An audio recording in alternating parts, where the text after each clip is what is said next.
विचित्र है। श्री हनुमान जी महाराज की शरण, चारों तरफ शंकर भगवान की यह पवित्र भूमि, और उस बीच में भादो के महीने में शिव तत्व की प्राप्ति।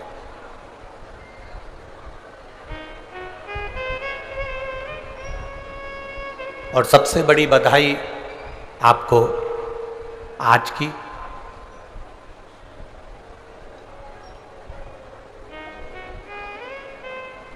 कि किसान भाई के, खेती करने वाले के हाथ में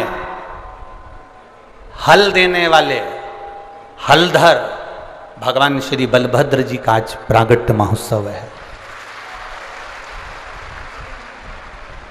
शिक्षक दिवस है।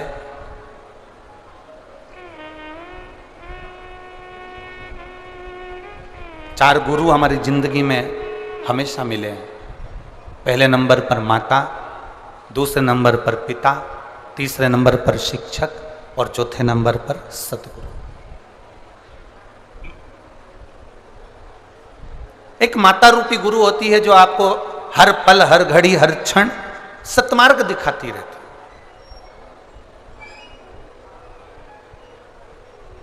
आईना दिखाने का काम भी मां करती है और बेटे को उन्नति की सीढ़ी पर बढ़ाने का काम भी मां करती है। पिता दूसरे नंबर का गुरु है, दूसरे नंबर का शिक्षक है, जो बेटे को पथ पर चलना सिखाता है।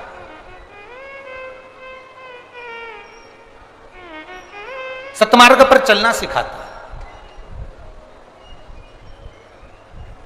और तीसरे नंबर का जो गुरु है वो शिक्षक है, जो हमारी प्राथमिकता में हमें पढ़ना सिखाना, हमें जनमानस में कैसे अपनी जिंदगी को जीना है वो सिखाता है। और चौथे नंबर का जो गुरु है वो सतगुरु। सतगुरु का मतलब क्या?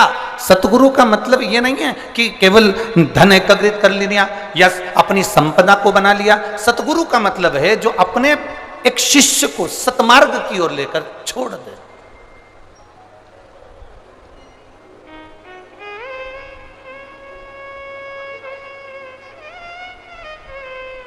एक सतमार्ग की ओर जो लेकर चले जाए। महाराज, हमारे भगवान देवाधिदेव महादेव को भी गुरु की परिभाषा के अंतर्गत गुरु पद दिया।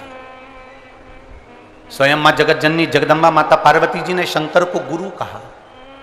स्वयं तुलसीदास बाबा जी ने अपनी रामचरितमानस में शिव को गुरु कहा। श्रीमद् भागवत में कई जगह पर भगवान देवाधिदेव महादेव को गुरु संबोधन से संबोधित किया गया। और जिस शिव महापुराण की कथा को आप श्रवण करने के लिए बैठे हो, अपने स्मरण में रखिएगा कि एक देवराज नाम का ब्राह्मण, एक देवराज नाम का ब्राह्मण जो ब्राह्मण कुल में जन्म लिया, ब्राह्मण घर में जन्म लिया, परंतु उसने कभी ब्राह्मण कर्म नहीं करा। और बड़ा जरूरी है अपने कर्म के अनुसार अपनी जिंदगी को जीना। जैसे एक दो शिष्य जा रहे थे और एक स्त्री पानी में डूब रही है। दो शिष्य जा रहे हैं और एक स्त्री पानी में डूब रही है। और स्त्री पानी में डूब रही है और दोनों शिष्य आपस में बात कर रहे हैं। एक ने कहा देखो कोई पानी में डूब रहा है। दूसरे ने कहा पानी में तो डूब रही है पर वो स्त्री है, नारी है। और अपने गुरुजी कहते हैं अगर स्त्री को हाथ लगाओगे या पर नारी को अगर तुमने स्पर्श किया तो तुम्हें पाप लगेगा, तुम्हें पाप लग सकता है, इसलिए ये स्त्री पानी में डूब रही है। दूसरे ने कहा मैं अपना करना चाहता हूं, कोई डूब रहा है उसको बचाना चाहता हूं। अगर कोई पानी में डूब रहा है तो मुझे उसको बचाना है, मैं उसको बचाना चाहता हूं, मैं उसको बचाऊंगा। उसने कहा बिल्कुल मत, उसको स्पर्श मत करना, हाथ मत लगाना, क्योंकि वह नारी है और गुरु जी कहते हैं कि धर्म के अनुसार ये हमें पाप लग जाएगा। उसने कहा पाप लगेगा जब लग जाएगा, मेरा काम है बचाना। और वो दूसरा जो चेला था, दूसरा जो शिष्य था, वो पानी में कूद गया, स्त्री को बचाकर कंधे पर रखकर उसको लेकर आया और छोड़ दिया। उसके शरीर में प्राण वापिस आ गए और ये चल दिया। जब जिसने प्राणों को बचाया वो भी जा रहा है, और जो कह रहा था कि तुझे पाप लगेगा, मैं गुरु जी से कहूँगा, वो भी जा रहा है। दोनों चलते गए चलते गए चलते गए, और दोनों जाने के बाद गुरु जी के पास पहुँचे तो दूसरे व्यक्ति ने कहा, दूसरे ने कहा, शिष्य ने, गुरु जी ये आपका जो शिष्य है ना, ये आपका कहना नहीं मानता, इसने एक पाप कर दिया। गुरु जी ने पूछा कौन सा पाप करा?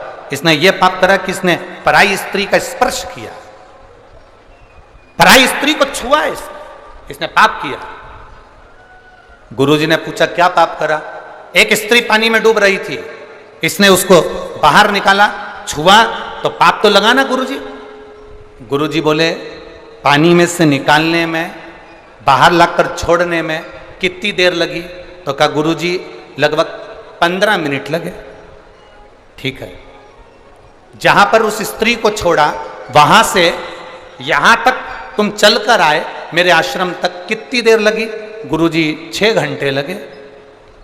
गुरुजी ने कहा अरे बावरे, उसने 15 मिनट का पाप अगर कर भी दिया तो किसी के प्राणों को बचा लिया, पर तू 6 घंटे से पाप करता करता आ रहा है, उसके पाप को ढोता ढोता आ रहा है। उसके पाप, जब हम कोई पुण्य करने के लिए जाते हैं, जब हम कोई सत्कर्म करने के लिए जाते हैं, जब हम कोई भगवत स्मरण करने के लिए जाते हैं, तो ये नहीं कि भगवत स्मरण करेंगे तो कहीं ना कह दिया कि वहां जाओगे पाप लग जाएगा, ऐसा करोगे ना ना। जब जब देव अधिदेव महादेव का नाम लेने बैठोगे, तब तब मेरा देव अधिदेव महादेव अपने मस्तक से गंगा की शीतल वर्षा करना प्रारंभ करता है और जीवन का कल्याण करना प्रारंभ करता है। वो शिव है, ओ घड़ी।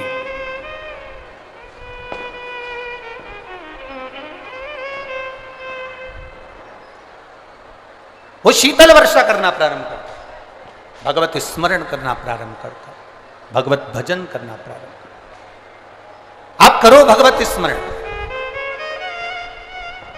आप करिए भगवत नाम कीर्तन, आप करिए भगवत नाम का भजन। महाराज शंभु शरणे पड़ी मांगू घड़ी रे, दुख काटो दया करी ने दर्शन। अभी आदरणीय माननीय कमलनाथ जी ने एक बात कही कि जब हम धर्म का कोई कार्य करते हैं, सत्कर्म करते हैं, तो शिव की कृपा होती जरूर है। इतने दिन से पानी के लिए, जल के लिए लोग, पूरे किसान भाई त्राही त्राही कर रहे हैं, पर बाबा देव अधिदेव महादेव की कृपा, करुणा, उदारता और उसकी करुणा से शिव आए हैं, तो गंगा का जल भी जरूर आए, ये निश्चित।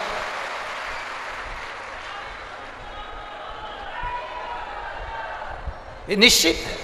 महाराज भगवान शंकर का संवाद कर रहा, शिव तत्व कर रहा, अपने कर्म को करते चलो। ब्राह्मण ब्राह्मण का कर्म करे, क्षत्रिय क्षत्रिय का कर्म करे, वैश्य वैश्य का कर्म करे, शूद्र शूद्र का कर्म।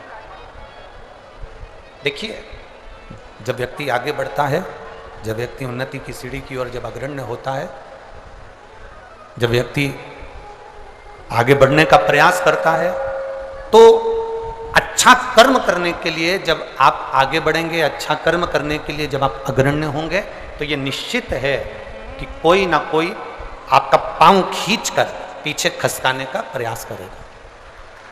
ये निश्चित है।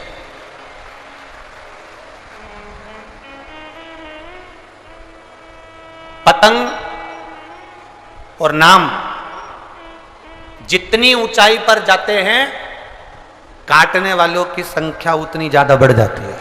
याद रखिए, पतंग जितनी ऊंचाई पर जाएगी उसको काटने वालों की संख्या ज्यादा बढ़ जाएगी। नाम आपका जितनी ऊंचाई पर जाएगा उसको काटने वालों की संख्या बढ़ जाएगी।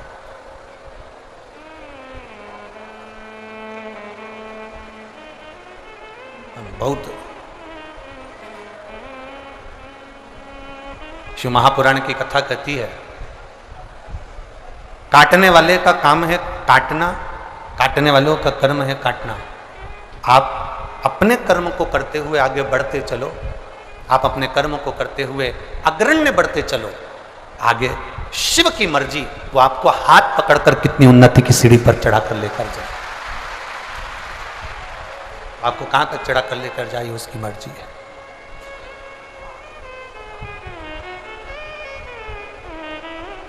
देवराज नाम का ब्राह्मण अपने कर्म से वंचित रहे,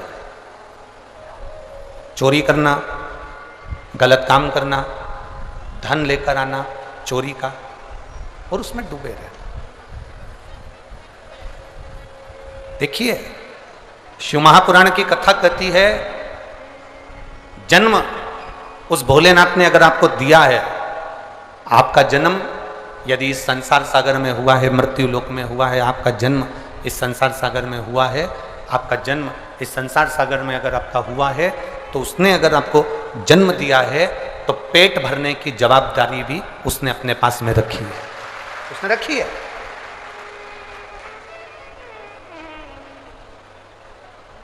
पेट भरने की जवाबदारी मेरे भोलेनाथ जी ने अपने पास में रखी है। पर शिव जी की कथा कहती है कि पेट भरने की जवाबदारी रखी, पेटी भरने की जवाबदारी भोलेनाथ जी ने अपने पास में नहीं रखी।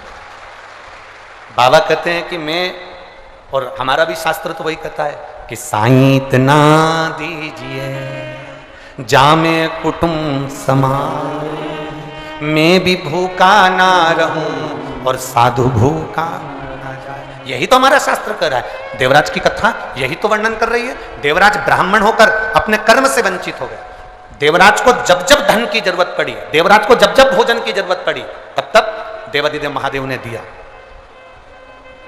तब तब भगवान देवादिदेव महादेव ने उसको प्रदान किया, भगवान शंकर ने तब तब उसको दिया। पर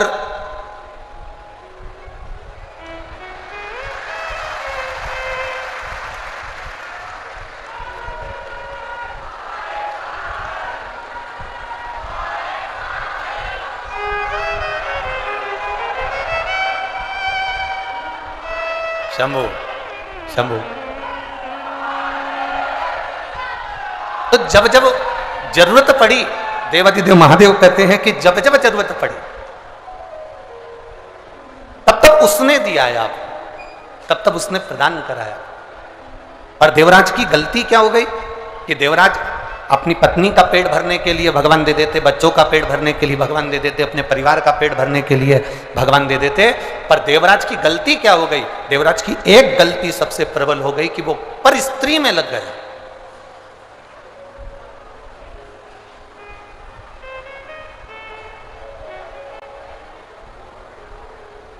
देवराज की सबसे बड़ी गलती ये हो गई कि वो पर नारी में लग गए।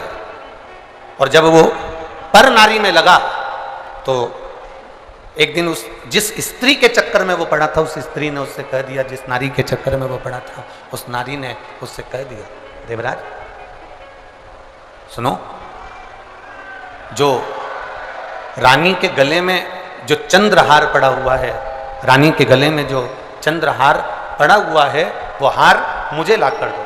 अब देवराज चोरी करने के लिए गया और चोरी का धन लेकर आ रहा है देवराज, और यही की यही चरित्र बिंदु के साथ में भी हुआ था, यही की यही चोरी का धन लेकर आ रहे थे।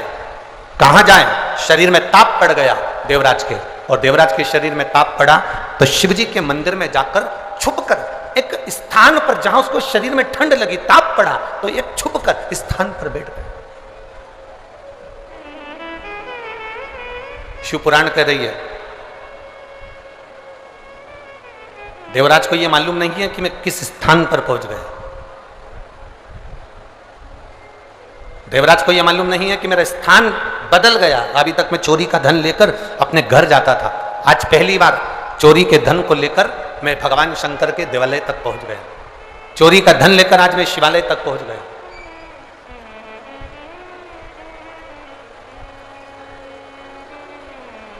और चोरी का धन लेकर शिवालय में जब पहुंचे,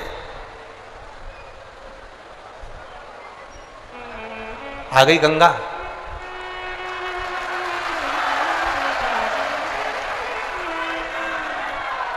हर हर महादेव। चोरी का धन लेकर देवराज शिवालय में जाकर बैठ गया। उसको अंदाजा नहीं है कि मैं किस स्थान पर बैठा, किस जगह पर मैं बैठा। और देवराज एक ब्राह्मण देवता शिव महापुराण की कथा कर रहे थे। बाहर की आवाज अंदर आ रही है, पर यहां की आवाज यहीं नहीं आ रही। एक ब्राह्मण देवता भगवान शिव की शिव महापुराण की कथा का वाचन कर रहा है। जब भगवान शंकर की पुराण का वाचन कर रहे थे, बीच बीच में वो दोनों हाथ उठाकर हर हर महादेव कह रहे थे, तो देवराज के मन में थोड़ा सा क्रोध जागृत होने लगा। देवराज को थोड़ा सा क्रोध आने लगा। और देवराज को क्रोध इसलिए आ रहा था क्योंकि उसके शरीर में ताप पड़ रहा था, शरीर में कष्ट हो रहा था। और ब्राह्मण देवता चिल्ला चिल्ला के हर हर महादेव कह रहे थे, तो मन को थोड़ा सा क्रोध आया। ताप पड़ने के कारणवश क्रोध आया क्रोध। देवराज शिवजी के मंदिर को छोड़कर एक बेलपत्री के वृक्ष के नीचे जाकर बैठ गए। बेलपत्र के वृक्ष के नीचे बैठे। शिव पुराण कहती है 24 घंटे में, शिव महापुराण की कथा वर्णन करती है 24 घंटे में से अगर कोई 5 मिनट भी बेलपत्र, पीपल, बटवृक्ष, आंवले का वृक्ष, शिव महापुराण की कथा कहती है तुलसी का पौधा, तुलसी का पौधा हो, बेलपत्री का वृक्ष हो, या पीपल का वृक्ष हो, बट वृक्ष हो, आंवले का वृक्ष हो, या तुलसी का क्यारा हो, इनकी छांव में जो 5 मिनट भी बैठ लेता है, शिव महापुराण की कथा कहती है कि 24 घंटे उसके शरीर में एक अलग से बल उसके शरीर को प्राप्त होता है, जिससे वो रोगी नहीं रहता है। इन वृक्षों की महत्वता है। एक पत्र आया है, देखिए। पत्र तो सभी बहुत अच्छे अच्छे आप लोगों ने लिखे हैं, छिंदवाड़ा वालों ने, पर एक पत्र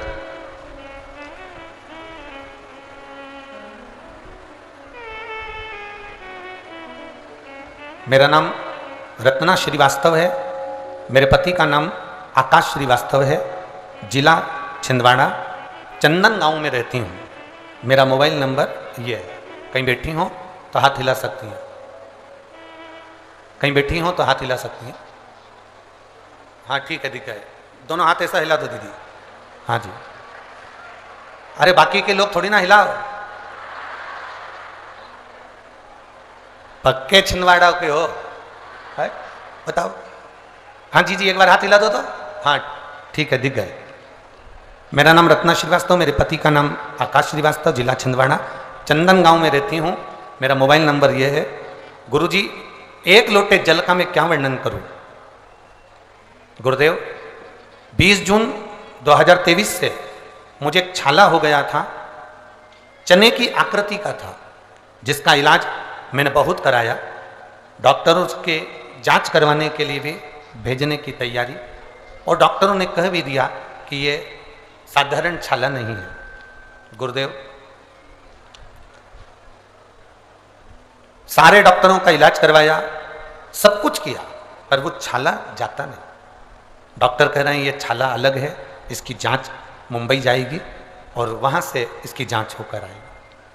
बहुत सी चीज़ें डॉक्टरों ने कह दी। भोजन करते नहीं बनता था। पति के सामने अगर भोजन करने बैठती थी तो शरीर में, मुख में इतना तकलीफ होता था गुरुदेव कि हम भोजन भी नहीं कर पाते थे। पति के सामने भोजन करना भी बंद कर दिया क्योंकि उनको हमारा चेहरा देखकर अच्छा ना लगे, तो हम पहले कुछ भी जो बन सकता था मुख से वो पा लेते थे। कई बार तो 4-4 दिन तक भोजन नहीं करते थे गुरुदेव, क्योंकि मुख में वो छाला इतना तकलीफ दे रहा था। डॉक्टरों ने कहा इसकी जांच होना है, सारी तैयारियां हो गई। गुरुदेव किसी ने कहा पशुपति व्रत करो, 1 लोटा जल शिव जी को चढ़ाओ, 1 बेलपत्री का सेवन करना प्रारंभ करो। हमने वो करना प्रारंभ करा, पर वो छाला समाप्त नहीं हुआ गुरुदेव। जब एक बार पशुपति व्रत से भी समाप्त नहीं हुआ, तब हमने दूसरी बार फिर पशुपति व्रत करा। बाबा के मंदिर में जाके जल चढ़ाती, आचमन करती, शरीर में कष्ट बढ़ा। मेरी बेटी ने कहा माँ अब तू मंदिर मत जाया कर, तेरा चेहरा नहीं देखा जाता। बेटी मंदिर जाती, जल लाकर मुझे देती। बाबा का मैं क्या गुणगान करूं बाबा। मेरी बेटी ने शिव जी से कहा हम भी तो तेरी अशोक सुंदरी हैं बाबा, तू सुनता क्यों नहीं है। मेरी मम्मी का जो चेहरा है, उसके अंदर जो मुख में छाला है, डॉक्टर हर कुछ बोल रहे हैं, तू एक बार ठीक कर दे बाबा।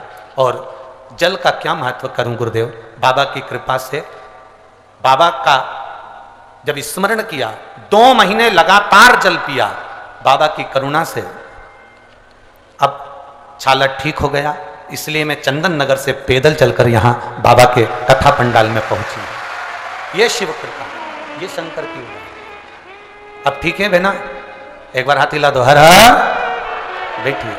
खाली न जाता कोई दर से तुम्हारे, मैं भी खड़ी हूँ नदी पारे पसारे। अपने हृदय से लगा लो गिरा जा रहा हो, उठा लो उठा। ये शिव कृपा। एक पत्र और बड़ा सुंदर आया है, देखिए।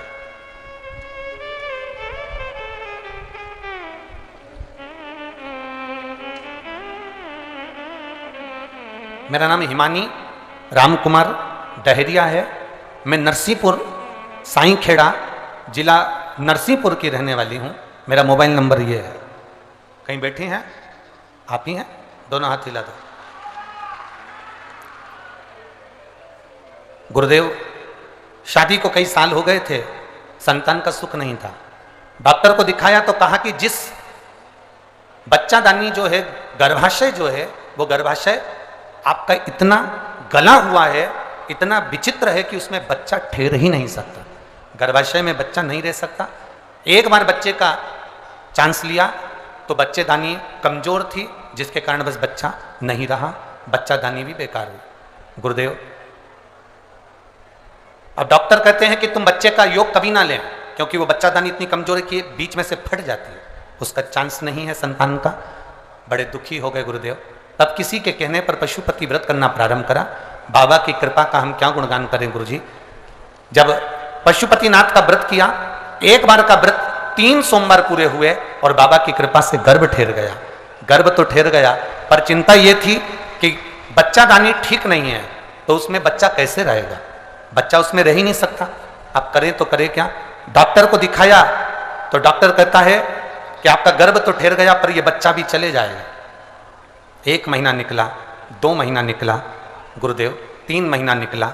जांच हुई तो मालूम पड़ा बच्चादानी में 1 बच्चा नहीं है, बच्चेदानी में 2 बच्चे हैं।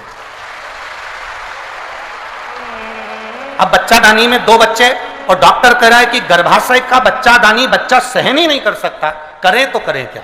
गुरुदेव 1 बेलपत्री बाबा को चढ़ाते, जल का आचमन करते। 9 महीने कब निकल गए और बाबा की कृपा से 1 बेटा 1 बेटी ने जन्म ले लिया। जिस बेटे का नाम बेटी का नाम श्री और बेटे का नाम शिवाय रखा। दोनों बच्चे आए हैं, लिया लाओ। गुरुदेव इसमें एक लाइन आपने अच्छी लिखी है गुरुदेव। आश्चर्य इस बात का है कि डॉक्टर भी चक्कर में है कि बच्चादानी तो फट जाती थी, फिर ये तो बच्चे कैसे हो गए गर्भाशय से। ये आश्चर्य वाली बात है, शिव तत्व है हमारा। खाली न जाता कोई दर से तुम्हारे, खाली न जाता कोई दर से तुम्हारे, मैं भी हूँ नदी बाहे पसारे, मैं भी खड़ी हूँ नदी बाहे पसारे। अपने हृदय से लगा लो, लगा लो, गिरा जा रहा हो, उठा लो, उठा लो, प्रभु अपने दर से अब तो ना टालो, गिरी जा रही हो, उठा लो। शिव कृपा, ये ओ घड़ी की दया, ये उसकी करुणा। आप जितना जितना उसका भजन करोगे, आप जितना जितना उसका स्मरण करोगे, आप जितना जितना उसका मंत्र जाप करोगे। लोग कहते हैं शिव पुराण है, हम कहते हैं शिव पुराण नहीं है। छिंदवाड़ा वालों, शंकर जी से कहने का मौका मिला है, ये 5 दिन दिल से कहे।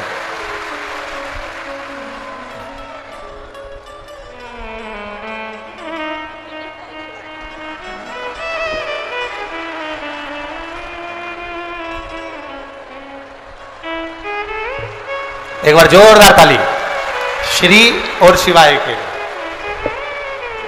तो माइक को छोड़ो।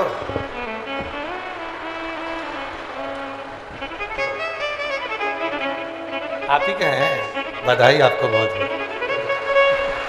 लीजिए।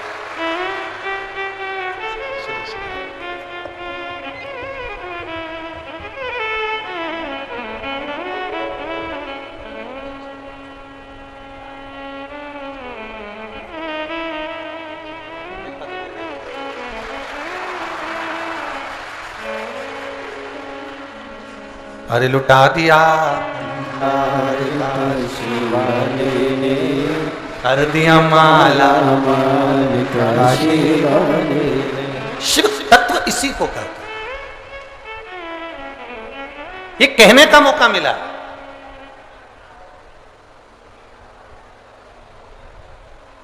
लोग कहते हैं गुरुजी,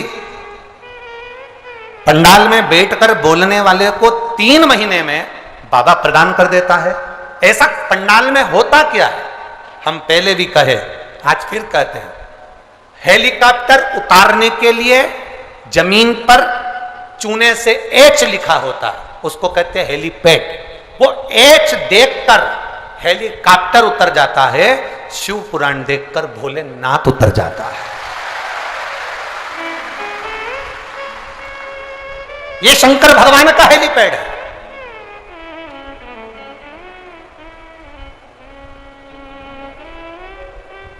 कोई कहेगा बहुत दूर है, कोई कहेगा त्यौहार बहुत सारे हैं, तो उनको जवाब देना, शिव पुराण छिंदवाड़ा में बार बार होने वाली नहीं। वो तो माननीय कमलनाथ जी के भाव और विचार जो एक आनंद के लिए छिंदवाड़ा वालों के लिए हैं, उस भाव को देखकर ये शिव महापुराण की कथा छिंदवाड़ा की पवित्र भूमि पर आ गई। किस्मत वाले हो, घर जाके नजर उतरवा लेना अपनी अपनी हो। ये भगवान ने ऐसा योग लगाया, ये साधारण योग नहीं।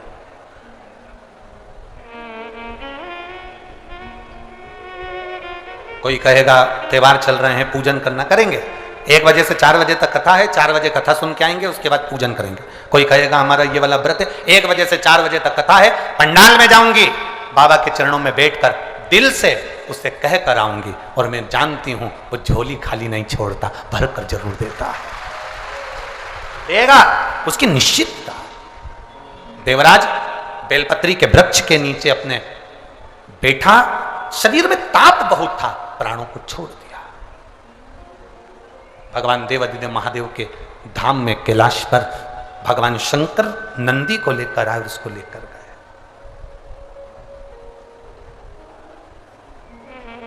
शिव लेकर जा रहे हैं। शिव महापुराण की कथा में 16 सोमवार की कथा, आप में से कितनी माताएं जिन्होंने कभी जिंदगी में 16 सोमवार करा हो, हाथ उठाओ जरा। करें 16 सोमवार? किन किन ने करे जरा हाथ उठाओ तो। हाँ दिख गए, ठीक है, ठीक है।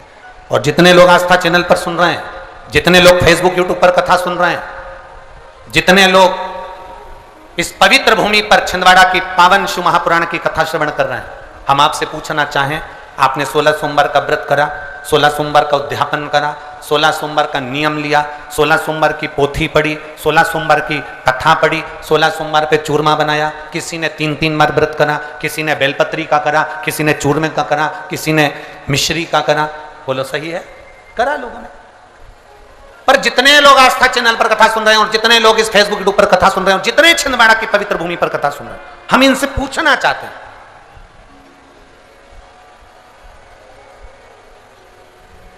5 व्रत नहीं, 6 व्रत नहीं, 7 व्रत नहीं, 11 व्रत नहीं।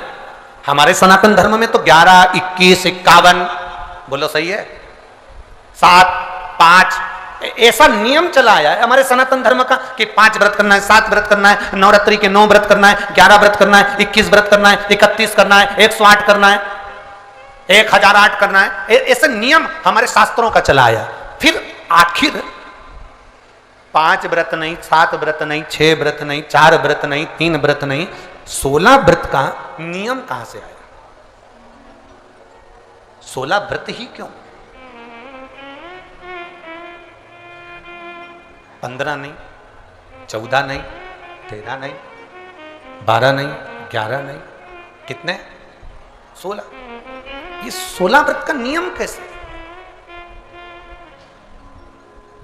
ये कहां से आ गया 16 व्रत का नियम?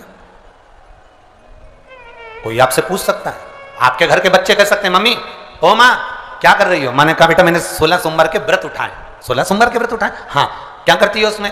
बेटा शाम के समय जब तीसरा पहर होता है, प्रदोष काल होता है, प्रदोष का जो समय होता है, शाम का जो समय होता है, उस शाम के समय पर हम 16 सोमवार का पूजन करते हैं। शिव जी का शिवलिंग का निर्माण करना या शंकर भगवान का शिवलिंग घर में उसकी पूजन अर्चना करना, उसका निर्माण करना और पूजन करके जो भी चीज से हमने सोमवार करे हैं, जो 16 सोमवार के प्रथम सोमवार में चूरमे से करो, चाहे तुम बेलपत्री से करो, चाहे तुम मिश्री से करो, जिससे तुम पहला व्रत करोगे, 16 की 16 व्रत उसी चीज से होंगे, उसी प्रसाद से होंगे। तो बच्चे कहेंगे माँ ये 16 व्रत का विधान कहां से आया, 16 व्रत का नियम कहां से आया? आपके बच्चे पूछ सकते हैं, आपसे पूछेंगे, आपके बच्चे आपसे पूछेंगे कि ये 16 व्रत का विधान कहां से आया, 16 व्रत का नियम कहां से? तब आपको बताना है। अवंतिकापुरी उज्जैनी में एक कन्या रहती थी जिसका नाम सुगंधा था। बड़े ध्यान से सुनना, 16 सोमवार के व्रत तो आपने बहुत करे हैं, पर 16 सोमवार में 16 सोमवार का नियम कहां से आया? 15 नहीं, 14 नहीं, 5 नहीं, 6 नहीं, 7 नहीं, 21 नहीं, 20 नहीं, 16 का नियम कहां से आया? वो 16 के नियम को जाने। और यहीं से 16 सोमवार व्रत की प्रारंभता है, इस कथा की प्रारंभता। और जिन जिन को स्मरण में ना हो, मेरी माताओं से निवेदन है, जिनको नहीं मालूम है कि 16 सोमवार के 16 व्रत का विधान कहां से आया, उनको आप सुना सकते हो, आप उनको बता सकते हो। अवंतिकापुरी में एक सुगंधा नाम की एक बड़ी सुंदर कन्या रहती थी, बड़ी सुंदर थी। उसमें उसके चेहरे पर बड़ा आकर्षण था, उसके चेहरे पर बड़ी चमक थी, उसके चेहरे पर बड़ी रौनकता थी, बड़ी रौनक। अब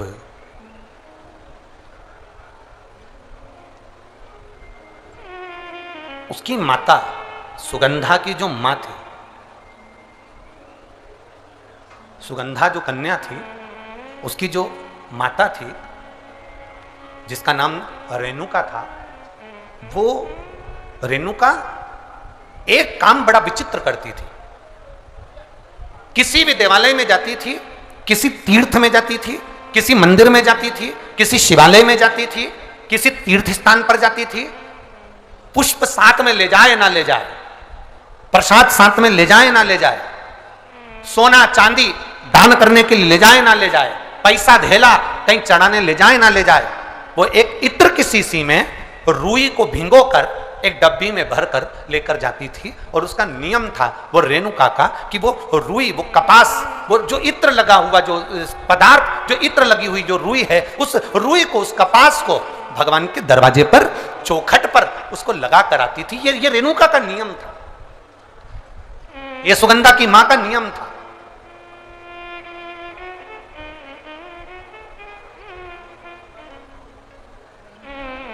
एक नियम हमारी जिंदगी में हम जो लेते हैं वो नियम हमारे लिए सिद्धता देता है। आप में से कई माताएं ऐसी बैठी होंगी जिन्होंने नियम लिया होगा कि मैं शिव जी के मंदिर में जब भी जाऊंगी, मैं देवादिदेव महादेव के मंदिर में जब भी जाऊंगी, मैं शंकर भगवान के मंदिर में जब भी पहुंचूंगी तो वहां झाड़ू लगा दूंगी, वहां पोछा लगा दूंगी। बैठी हैं ऐसी माताएं यहाँ पर जो मंदिर में जाकर कभी झाड़ू पोछा लगा देती हो हैं? तो आप जाकर शिव के मंदिर में बुआरी लगा रहे हो, झाड़ू लगा रहे हो, या जो बहुत सारे दिए लोग लगाकर चले जाते हैं, जलाकर चले जाते हैं, दिए ठंडे हो जाते हैं, उन दियों को भरकर एक डलिया में, एक खोखे में, एक जगह पर ले जाकर आप रख देते हो, उसका पुण्य कितना है? शिव महापुराण की कथा करी, कितना पुण्य।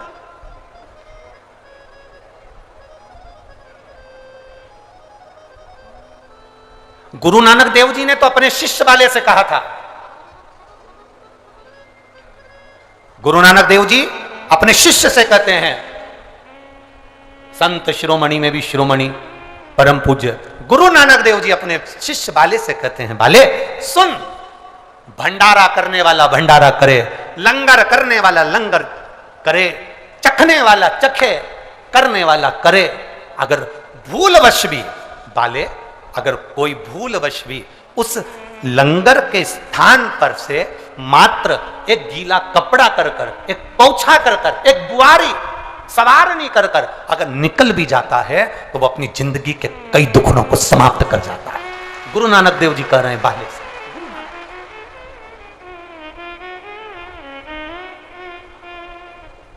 अब शिरोमणि संतों में शिरोमणि गुरु नानक देव जी कहते हैं कि कोई लंगर करे, कोई लंगर चखे, मतलब कोई भंडारा करे और कोई भंडारा खाए, कोई लंगर करे, कोई लंगर चखे। अगर वो चखने वाला भी उठकर चले गया और वहां पर से आप अगर निकल कर जा रहे हो और आपने अगर मात्र वहां सवार नहीं से, आपने मात्र झाड़ू भी लगा दी, पोछा भी लगा दिया, उसको कहीं ना कहीं किसी ना किसी रूप में आपने सेवा कर दी, तो उस सेवा का फल क्या है? तो गुरु नानक देव जी कहते हैं उसका फल यह है कि आपकी जिंदगी में जितने जितने दुख, जितनी जितनी तकलीफें आपकी जिंदगी में, जितना जितना कष्ट आपके जीवन में, जितना जितना रोग, जितनी जितनी तकलीफें आपके जीवन में आ रही होती हैं, वो सारी की सारी तकलीफें अपने आप समाप्त होती चली जाती है, अपने आप समाप्त होती।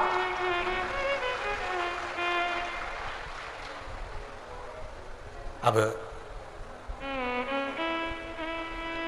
रेणुका नियम था, एक इत्र की शीशी में से इत्र निकाल लेती थी, उस इत्र को रेणुका वो भगवान की जो चौखट थी, भगवान का जो द्वार था, भगवान की जो दरवाजा था, भगवान का जो द्वार था, भगवान की जो चौखट थी, उस चौखट पर उसको लगा देती रेणुका। उसका फल क्या मिला? अभी इस पत्र के माध्यम से अपन ने सुना, इन्होंने जो फोटो लगाए करे सब, इस पत्र के माध्यम से अपन ने देखा कि डॉक्टर ने कह दिया, डॉक्टर ने बोल दिया कि गर्भाशय में जो बच्चादानी है उसमें इतना तत्व नहीं, इतना बल नहीं है उस बच्चेदानी में कि वो बच्चा सहन करे। पर पहले भी आपको कथा में कहा, देवता देते हैं पल्ला झाड़ कर और महादेव देते हैं छप्पर फाड़ कर। ये महादेव की देने की रीति बड़ी विचित्र है। आपने टीवी पर कई बार कथा सुनी होगी, उस कथा में आपने बहुत सारे बच्चों को देखा होगा कि जिन्होंने महादेव से प्रार्थना करी तो महादेव ने थोड़ा बहुत तो देता कहाँ है, मेरा महादेव देता है तो बहुता में देता है, कुछ थोड़ा बहुत देता है। भगवान कृष्ण ने शंकर भगवान की आराधना गर्गाचार्य बाबा के कहने पर करी थी और भगवान कृष्ण के घर में एक भी औलाद नहीं थी, एक संतान नहीं। और भगवान कृष्ण ने गर्गाचार्य बाबा से पूछा था, मेरे घर में औलाद नहीं, संतान नहीं, क्या करूं? शंकर भगवान की आराधना करो, एक एक रानी के साथ बैठकर 11-11 दिन तक शिव जी की भक्ति करो। भगवान कृष्ण ने 11-11 दिन तक एक एक रानी के साथ बैठकर भगवान शंकर की आराधना करी। आखिरी में देवादिदेव महादेव प्रसन्न होकर वर दे दिए। कृष्ण भगवान को वर दिया, हे कृष्ण, तुमने मेरी आराधना 11-11 दिन तक एक एक रानी के साथ करी है, तुम्हारी एक एक रानी से 11-11 संतान होगी, 10 छोरा 1 छोरी। भगवान कृष्ण के यहाँ एक एक रानी से हुए 1,77,186 बच्चे भगवान कृष्ण के घर में शिव जी की कृपा से।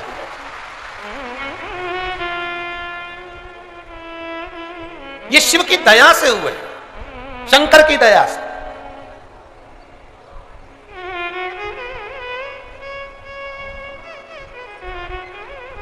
पर आज के जमाने के लोगों को तो धन्यवाद देना भी नहीं आता। धन्यवाद तो जाने दो, बधाई देना भी नहीं आती। फेसबुक पर ऐसी बधाई देते हैं कि उसको देखकर अपने को शर्म आ जाती। एक व्यक्ति की यहां पर बच्चा हुआ और उसने फेसबुक पे बधाई लिखी, मेरे मित्रों को बहुत बहुत साधुवाद।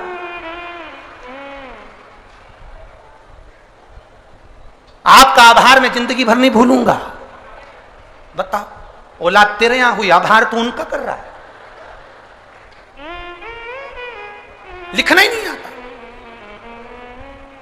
फेसबुक पर, यूट्यूब पर, इंस्टाग्राम पर अपन 24 घंटे लोगों को इंप्रेस करने में लगे हुए हैं। कैसे ना कैसे मैं इसको इंप्रेस कर लूं। अब दूसरे को इंप्रेस करने के चक्कर में अपनों को इग्नोर कर रहे हो, अपनों को छोड़ रहे हो और दूसरे को पकड़ रहे हो और आस लगा कर बैठे हो, मेरी पत्नी जब मैं बीमार होऊंगा ना तो मेरी पत्नी मुझे हॉस्पिटल ले जाएगी। पत्नी भी इंतजार कर रही है कि जितने तुम्हारे व्हाट्सएप पे दोस्त हैं ना उनको बुला लेना। मैं काय को, मैं तो जाऊंगा क्या,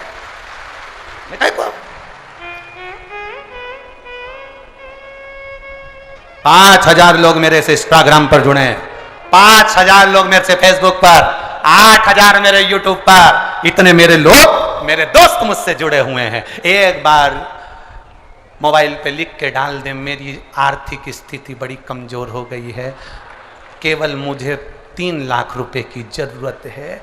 जितने जुड़े हैं सब लेफ्ट, सब लेफ्ट।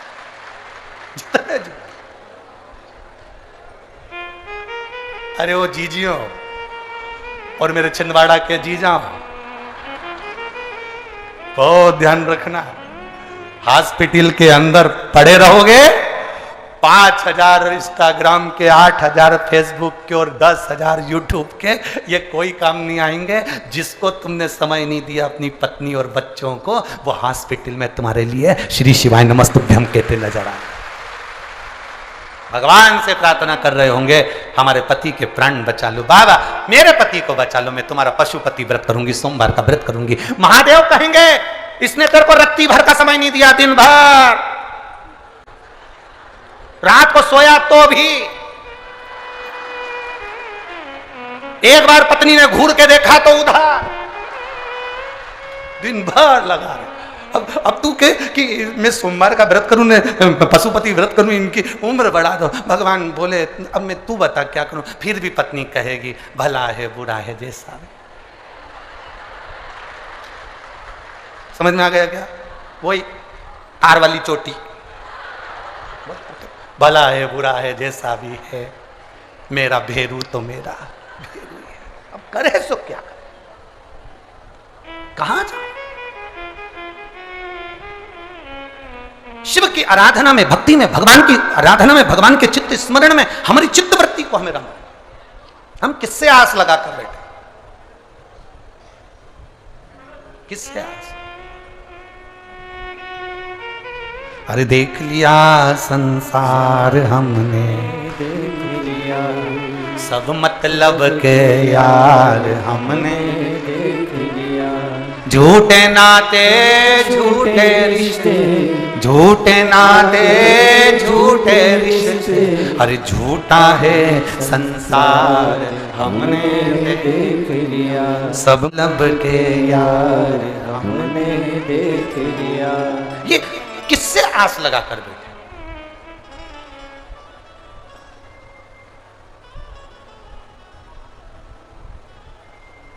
पर छिंदवाड़ा छिंदवाड़ा है।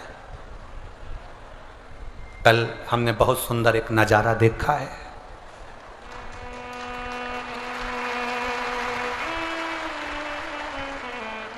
जब हम आए बहुत सारे लोग बिल्डिंगों पे खड़े थे, एक पति और पत्नी भी खड़े थे। बहुत गजब का नजारा था दोनों का। दुकान का नाम नहीं बोलूंगा, नहीं बोलूंगा।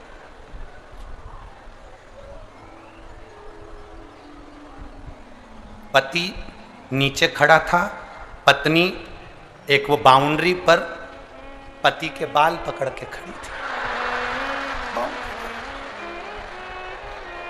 अब पति को देखा हमने तो हम मुस्कुराकर इधर मुंह कर लिए, और जैसे इधर मुंह करा तो वहां लिखा था सबना ब्यूटी पार्लर। हमने भी गजब, हमने कहा था यहाँ का नजारा तो याद भगवान बड़ा विचित्र नजारा। बोल बम का नारा है और इतनी सी आवाज में कल्याण तुम्हारा है। अरे बोलो जम के, बोल बम का नारा है। आप कितने जोरदार बोले।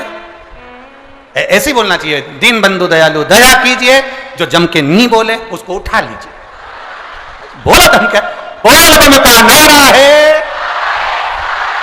शिव का सहारा बनाकर चले, अपनी भक्ति के बल को हम बढ़ाएं। शिव की भक्ति का जब बल बढ़ता है शिव कृपा करते हैं। कहा रेणुका बस एक काम करती थी, बाबा के चौखट पर भगवान के दरवाजे पर इत्र लगा देती थी। वो इत्र की सुगंध का फल ये मिला कि वो साधारण फल नहीं था। इत्र की सुगंध का जो फल था, रेणुका का जो गर्भ ठहरा, उस गर्भ से जो संतान हुई उसका नाम सुगंधा। सुगंधा अवंतिकापुरी में रह रही है। अवंतिकापुरी और अवंतिकापुरी में सुगंधा रह रही है। उसके शरीर की गंध, क्योंकि इत्र बाबा को, भगवान को इत्र का समर्पण किया, उसका फल तो मिलता है। उसका फल कभी समाप्त नहीं होता। हमारा निवेदन है, शिव जी के मंदिर में अगर आप एक लोटा जल समर्पित कर रहे हो, शंकर जी के मंदिर में आप अगर एक लोटा जल लेकर जा रहे हो, शंकर जी के मंदिर में अगर एक लोटा जल समर्पित कर रहे हो, आपके घर के पास में जो शिवालय हैं वहां जाकर अगर आप एक बेलपत्री समर्पित कर रहे हो, वहां पहुंचकर आप मंदिर की सफाई कर रहे हो, वहां पहुंचकर आप भगवान की भक्ति कर रहे हो, श्री शिवाय नमस्तुभ्यम बोल रहे हो, ओम नमः शिवाय बोल रहे हो, नमः शिवाय बोल रहे हो, तुम्हारी मर्जी पड़े जो नाम का स्मरण कर रहे हो, तुम्हारा करा गया वो पुण्य, तुम्हारा करा गया वो भजन, तुम्हारा किया गया वो मंत्र जाप खाली नहीं जाए, वो खाली नहीं जाए। रेणुका के संतान, अब वो संतान तो हो गई, पर वो संतान ने जो जन्म लिया उसके शरीर से इत्र की सुगंध आ रही है। उसका नाम रख दिया कन्या का, सुगंधा उसका नाम था कन्या। बड़ी सुंदर थी, बड़ी सुंदर, बड़ी सुंदर। उसकी सुंदरता का कोई बखान नहीं कर सकता। देखो भगवान के दरवाजे पर जाओ तो ये विचार मत करना कि मैं भगवान के आई हूं, भगवान मुझे स्वीकार करा कि नहीं करा, भगवान ने मुझे देखा कि नहीं देखा, भगवान मुझे स्वीकार करे कि नहीं करे। जब कोई हमारा फोटो लेता है या हम स्वयं सेल्फी लेते हैं या कोई फोटो लेने वाला होता है तो हम उससे कह देते हैं, कितनी चिंता रहती है हमको। हम पूछते हैं मेरा फोटो आया कि नहीं आया, बोलो सही है कि गलत है, बोलते कि नहीं बोलते, मेरा फोटो आया कि नहीं आया। अपन पूछते हैं मेरा फोटो आया कि नहीं आया। तो महादेव भी कहते हैं छिंदवाड़ा में रहने वाला मेरा भक्त शिव कथा में आया कि नहीं आया। वो भी एक एल्बम तुम्हारे पास है, जिस एल्बम में तुम्हारे रिश्तेदारों के फोटो होंगे, तुम्हारे फोटो होंगे, तुम्हारे संबंधियों के फोटो होंगे, और एक एल्बम मेरे देव अधिदेव महादेव के पास में है जिसमें शिव भक्तों का चरित्र है, शिव भक्तों का आनंद। शंभु शरणे पड़ी मांगू घड़ी रे, दुख काटो दया करी ने दर्शन। शिव तत्व की संतान जन्म ली, शरीर में सुगंध है, कन्या बड़ी सुंदर है, बड़ी सुंदर कन्या, जिसको देखकर मां आनंदित हो गई, मेरी बेटी इतनी सुंदर, इतनी सुंदर। और हो ये बेटी सुगंधा बड़ी सुंदर थी, शरीर की सुगंध बड़ी सुंदर थी। चारों तरफ नगर में बात फैल गई, बेटी ने जन्म लिया जिसके शरीर की सुगंध बड़ी प्रबल है।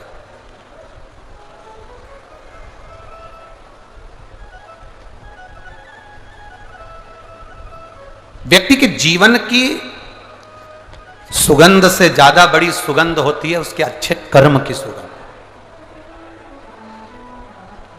इसीलिए हम लोग बार बार कहते हैं कि मत बुरे कर्म कर बंदे वरना पछताएगा, भगवान की आंखों से तू बच नहीं पाएगा, तू बच नहीं पाएगा।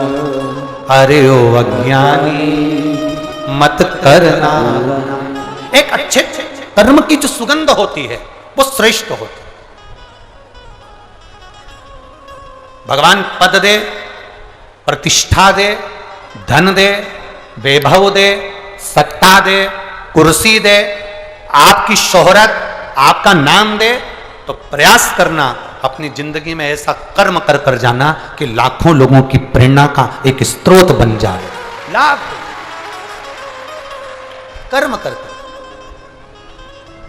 पहले हम छिंदवाड़ा आए, पर जो छिंदवाड़ा का ये देखा जाए ठाट, चाहे वो किसी भी रूप में छिंदवाड़ा का आप ठाट देखेंगे तो किसी बड़े शहर से छिंदवाड़ा कम नहीं है हमारा। उसके लिए बहुत बहुत साधुवाद है, बहुत बहुत साधुवाद, उसके लिए बहुत बहुत साधुवाद।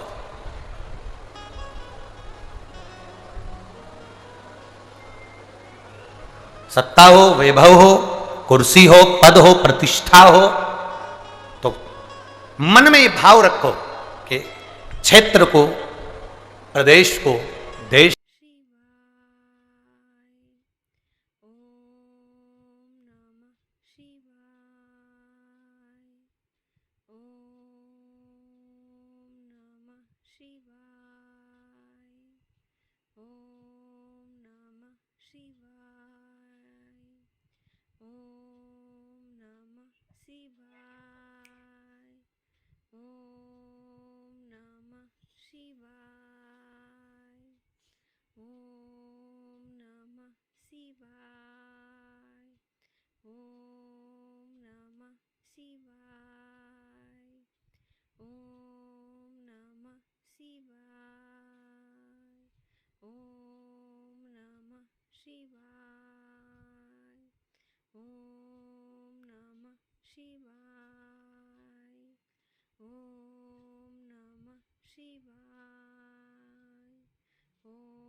अहंकार देव ऋषि नारद को भी आ गया था कि मैंने कामदेव को जीता है, मैंने काम को जीत कर रखा है, मैंने काम को अपने वश में कर कर रखा है, मैंने कामदेव को अपना कर कर रखा है।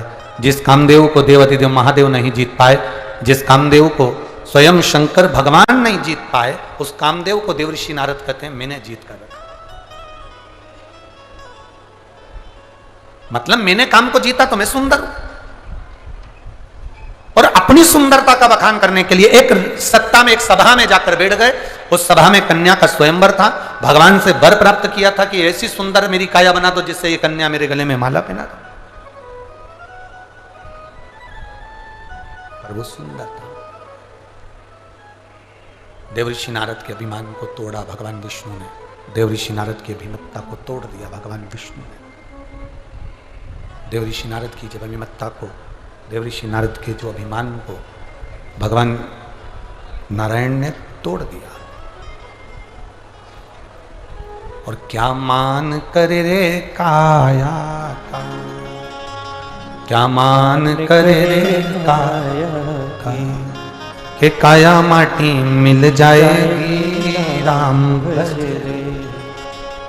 सुगंधा का शरीर सुंदर था, सुगंधा का स्वरूप सुंदर था, सुगंधन का चेहरा सुंदर था, सुगंधा के शरीर में सुगंध बहुत थी।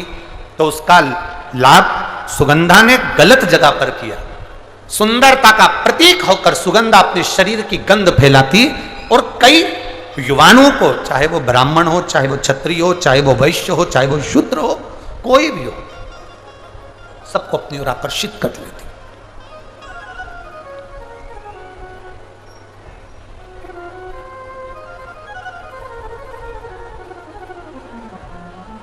प्रेम में और प्यार में जमीन और आसमान का अंतर है।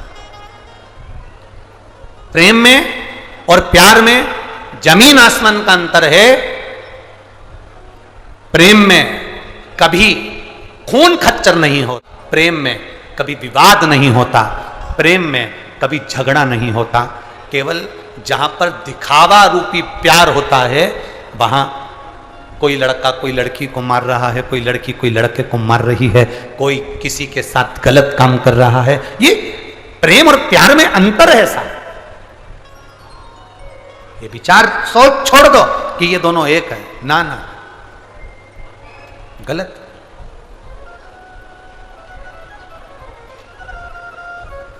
प्रेम में त्याग होता है। राम जी ने अपने भाई भरत जी के लिए राज सत्ता का त्याग कर दिया। भरत जी ने अपने भाई राम जी के लिए राज सत्ता का त्याग कर दिया। लक्ष्मण जी ने अपने भाई राम जी के लिए घर का त्याग कर दिया।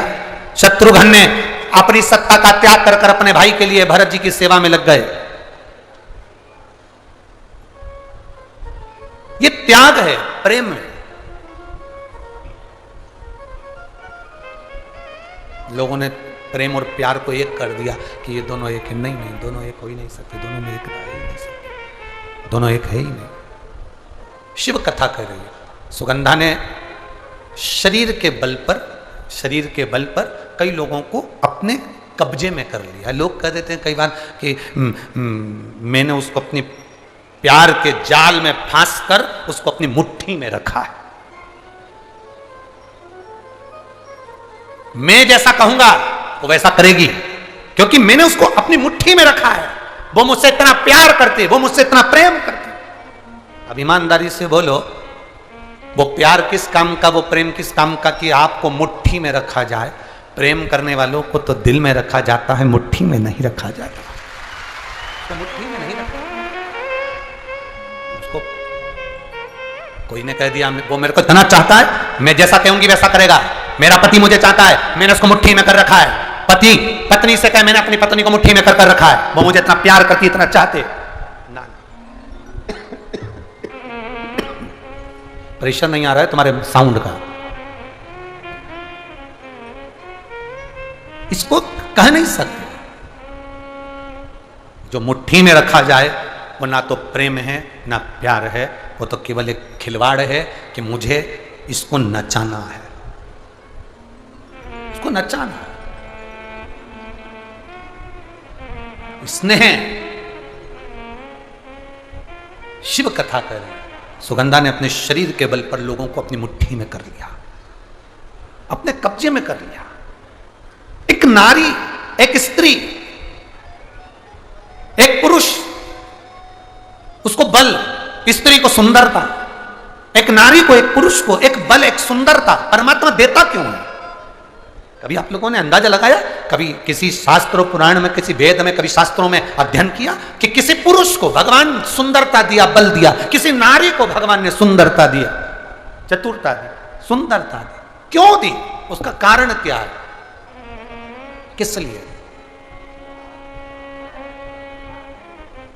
क्यों प्राप्त हुई? किस लिए प्राप्त हुई?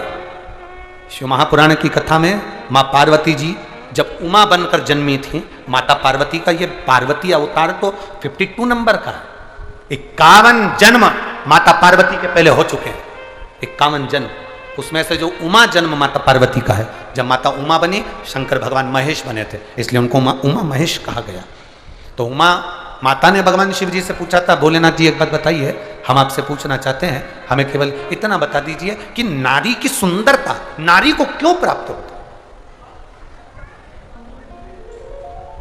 किस लिए प्राप्त होती? तो देवादिदेव महादेव ने कहा था, सुनो पार्वती, ये नारी की जो सुंदरता है, ये किसी पर पुरुष को रिझाने के लिए नहीं है। ये नारी की सुंदरता उसके हृदय के भाव को जनमानस तक पहुंचाने के लिए है कि मैं अपने हृदय से भी सुंदर भाव जनमानस को दे सकूं, एक शिक्षिका, आज शिक्षक दिवस है तो मैं कहूँगा एक शिक्षिका, एक शिक्षक जब पढ़ाने के लिए स्कूल में जाता है, एक शिक्षक, एक टीचर, एक गुरु जब विद्या अध्ययन कराने के लिए जब पहुंचता है, विद्या अध्ययन कराने के लिए जब वो अपनी कक्ष में, अपनी क्लास में पहुंचता है, उस समय पर एक बात स्मरण में रखना, एक शिक्षिका अपने घर में अपने बच्चों को छोड़कर आती है, एक शिक्षक अपनी अभिमतता को अपने घर पर छोड़कर आता है, अपने बच्चों को जिनको वो पढ़ा रहा है, ये अंदाजा लगाकर बैठता है कि जिनको मैं ज्ञान दे रहा हूं उसमें से एक बच्चा कभी कलेक्टर बनेगा, तो कभी एसपी बनेगा, तो कभी एसडीएम बनेगा, तो कभी मिनिस्टर बनेगा, तो कभी मंत्री बनेगा। वो अंदर से अंदाजा लगाता है, अपने भीतर से अंदाजा लगा रहा है, अपने अंदर से अंदाजा लगा रहा होता है। शिव कथा कह रही है, भगवान शंकर का संवाद कह रहा है, शिव महापुराण वर्णन कर रही है, शिव तत्व कह रहा है। सुगंधा ने अपने शरीर के बल पर ना जाने कितनों को अपने काबू में कर लिया, काबू में तो कर लिया। एक दिन क्या हुआ, अवंतिकापुरी में ऋषियों का आगमन हो गया। ऋषि कुमार आए, अवंतिकापुरी में बैठे और क्षिप्रा माँ के तट पर बैठकर अवंतिकापुरी में ऋषिगण सबकी सब तप साधना में लीन होने लगे। इनकी सुंदरता को देखकर, इनके स्वरूप को देखकर सुगंधा ने विचार करा, क्यों ना इनको भी मैं अपनी मुट्ठी में कर लूं, इनको भी मैं अपने कब्जे में कर लूं और इनको भी मैं अपनी चाल में चलाऊं। सुगंधा ने अपने शरीर की सुगंध के माध्यम से ऋषियों के सामने अपनी सुंदरता का जाल फैलाना प्रारंभ किया।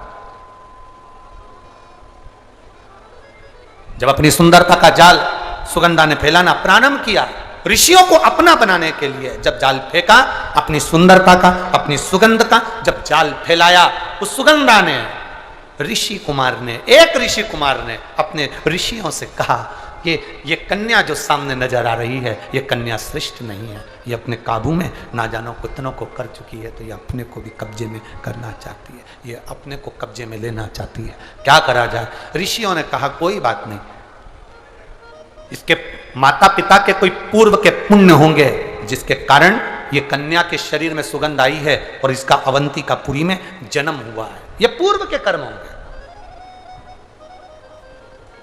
छिंदवाड़ा वालों के जितने भी श्रोता भाई बहन यहां पर कथा सुन रहे हैं, 16 सोमवार शिव महापुराण की कथा को 5 दिवस तक आप श्रवण कर रहे हैं, कभी अंदाजा लगाना कि आपके पूर्व के कोई पुण्य जरूर होंगे, उस पुण्य के बल पर यह शिव पुराण आपको मिल रही है। पुण्य नहीं होता तो कोई कथा में नहीं होता। एक पत्र आया है, देखिए,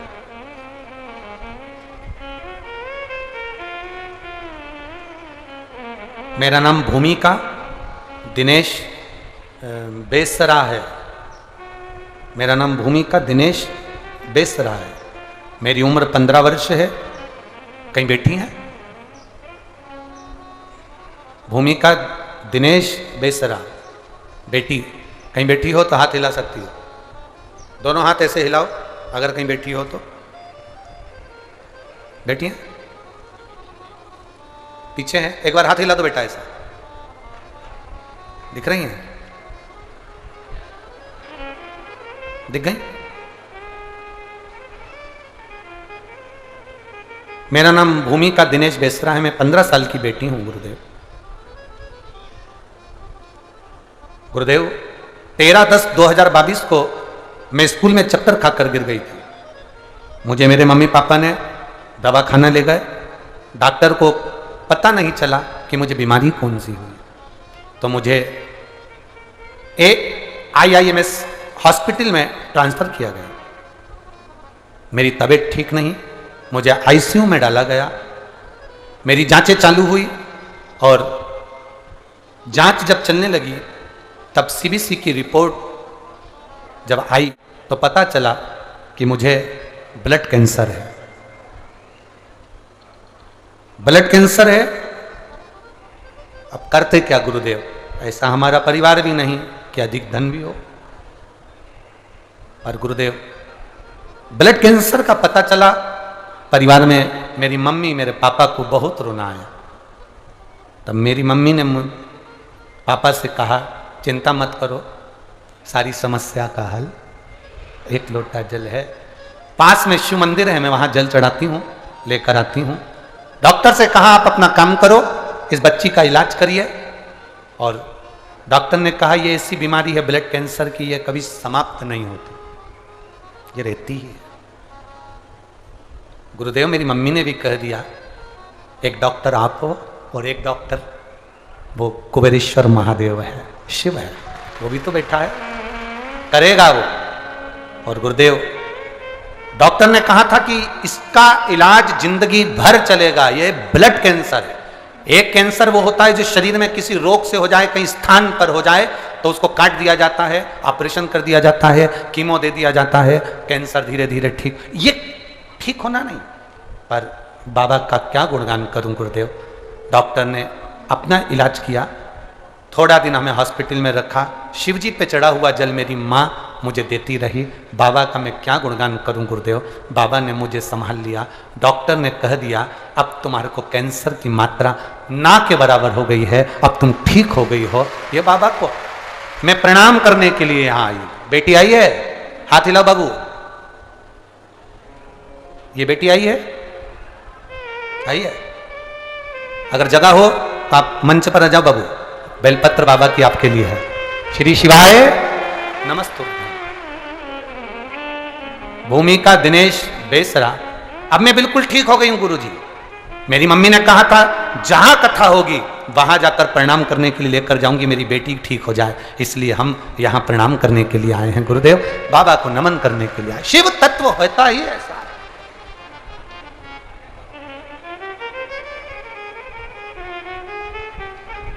दुनिया के लोग दुनिया के भरोसे रहते हों, पर शिव के भक्त शिव के भरोसे रहते हैं। वो केवल एक ओघड़दानी के भरोसे शिव के। मेरे बाबा दया करना, मैं तेरे भरोसे, मेरे बाबा दया करना, मैं तेरे भरोसे, ना घर के भरोसे हूँ, ना परिवार के भरोसे हूँ, ना घर के, आप भी बोलिए, ना परिवार के भरोसे हूँ, भोले बाबा दया करना, मैं तेरे भरोसे हूँ, मेरे बाबा दया करना, मैं तेरे भरोसे। शिव के भरोसे रहे, शंकर ओघड़ी के भरोसे रहे, हम उसकी स्तुति में लीन रहे। दुनिया का कोई बाबा, जोगी, सन्यासी, तपस्वी, कोई कथाकार हो, कोई महात्मा हो, दुनिया का कोई तुम्हारे दुख को नहीं मिटा सकता। दुख को तुम्हारी भक्ति, तुम्हारा भजन और तुम्हारा भगवान के प्रति विश्वास मिटा सकता है, वो मिटा सकता है। बोल बम का नारा है, तुम्हारे दुख को तुम्हारा विश्वास, तुम्हारी भक्ति, तुम्हारा बल, भीतर की जो श्रद्धा है, तुम्हारा भगवान के प्रति जो विश्वास है, वो मिटा सकता है। कोई कह दे तुमसे कि हम तुम्हारा दुख मिटा देंगे, समझ लेना पक्का झुटेला है, पक्का झुटेला। कोई तुमसे कह दे मैं तुम्हारा दुख मिटा दूंगा, फालतू की नौटंकी है। ना सियोर वाला महाराज किसी का दुख मिटा सकता है, ना दुनिया का कोई महाराज दुख मिटाएगा तो तुम जिस भगवान पर जल चढ़ा रहे हो, जिसका तुम नाम ले रहे हो, जिसको तुम पुकार रहे हो, वो दुख मिटा। तुम्हारा विश्वास, तुम्हारी दृढ़ता, तुम्हारी श्रद्धा, तुम्हारा भरोसा, वो दुख मिटा सकता। कौन मिटाए?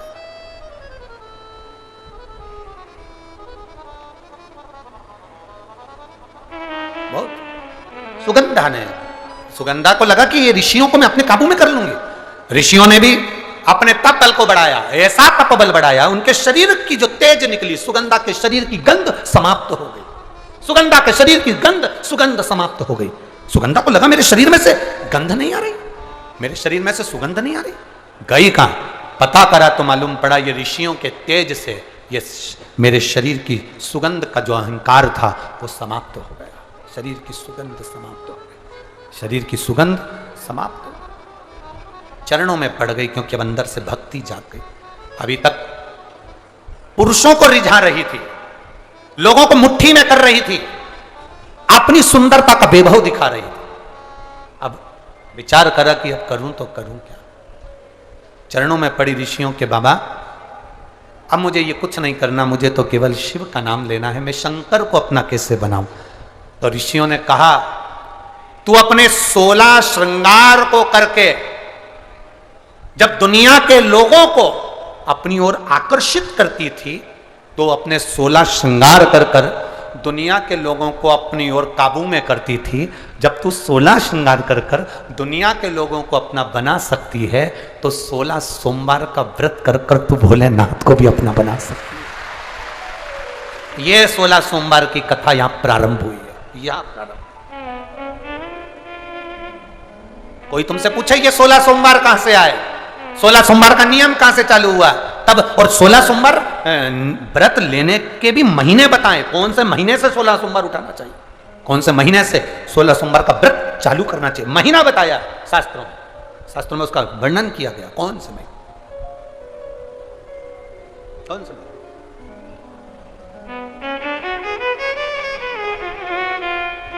16 सोमवार का जो व्रत है, 16 सोमवार तुम 16 श्रृंगार कर कर, 16 श्रृंगार कर कर तुम ये 16 श्रृंगार कर कर जब दुनिया के लोगों को अपनी ओर आसक्त करती हो, 16 श्रृंगार कर कर जब तुम दुनिया के लोगों को अपने काबू में करती हो, 16 श्रृंगार कर कर जब दुनिया के लोगों को तुम अपना बना लेती हो, तो सुनो ए सुगंधा, तुम 16 कला में निपुण भगवान चंद्र के 16 सोमवार का व्रत प्रारंभ करो, तुम्हें देव अधिदेव महादेव तुम्हारे होंगे और तुम्हारा जीवन फिर कल्याणप्रद हो जाएगा, फिर कल्याण। ये सुगंध है। 16 सोमवार कोई साधारणता है? बच्चा है क्या? हाँ लियो, आजा बेटा। भूमिका दिनेश बैसरा, यहाँ 15 वर्ष का ये बच्चा, जिसने बच्चे ने लिखा, एक बार इस बच्चे का विल पावर मजबूत करिए कि इस बच्चे ने ब्लड कैंसर जैसे रोग को भी समाप्ति की ओर लेकर अपने भाव से, एक छोटे से बच्चे का जो जीवन होता है वो बड़ा सादगी का होता है, पर बच्चे बड़ी बीमारियों से जूझ कर भी भगवत स्मरण के बल पर, शिव भक्ति के बल पर आगे बढ़े। स्वस्थ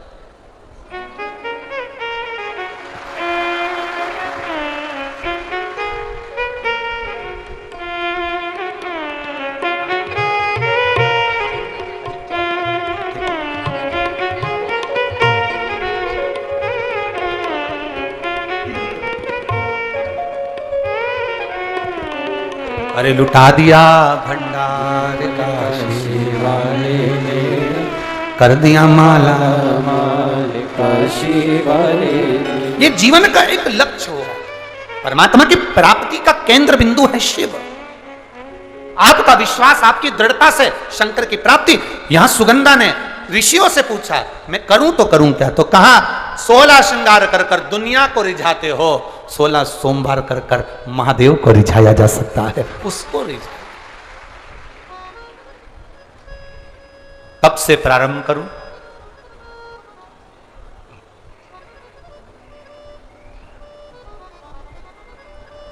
वो कौन सा महीना होता है? 3 महीने अलग अलग बताएं, जिन 3 महीनों से 16 सोमवार के व्रत उठाए जाते हैं। किस चीज के लिए उठा रहे हो? संतान के लिए, रोग मुक्ति के लिए, आप किसी कार्य की सफलता के लिए, व्यापार के लिए, उन्नति के लिए 3 महीने दिए। कौन से महीने में 16 सोमवार उठाओगे तो उससे यह फल मिल जाएगा, इस महीने में उठाओगे तो उससे यह फल प्राप्त हो। कल की कथा में अपन उसको श्रवण करेंगे। एक बिंदु नाम का ब्राह्मण, जिसके प्राण छूटे, धन चुराते चुराते वो पानी में गिर गया, उसके प्राण चले गए, जिसकी धर्मपत्नी चंचुला देवी ने शिव महापुराण की कथा का स्मरण तुमरुका जी के मुख से श्रवण किया। भगवान देवाधिदेव महादेव और पार्वती जी दोनों भावों के साथ में ईश्वर जी गोरा जी बनकर पधार रहे हैं। जोरदार ताली बजाकर स्वागत करें ईश्वर जी और गोरा जी के लिए। भावों के साथ में भगवान शिव पार्वती पधार रहे हैं। आप सब से निवेदन है, पंडाल में जब कथा सुनने के लिए आओ और आरती करने के बाद जब जाओ तो आरती के बाद में उस रज को अपने सिर पर लगाकर जरूर जाना, क्योंकि यहाँ जहाँ शिव कथा होती है वो कंकर शंकर मिट्टी चंदन बन जाती है। भाव से प्रार्थना कर कर जाना। एक बार ईश्वर जी गोरा जी के लिए जोरदार ताली बजाकर स्वागत। आनंद के साथ आरती का क्रम अब प्रारंभ होगा।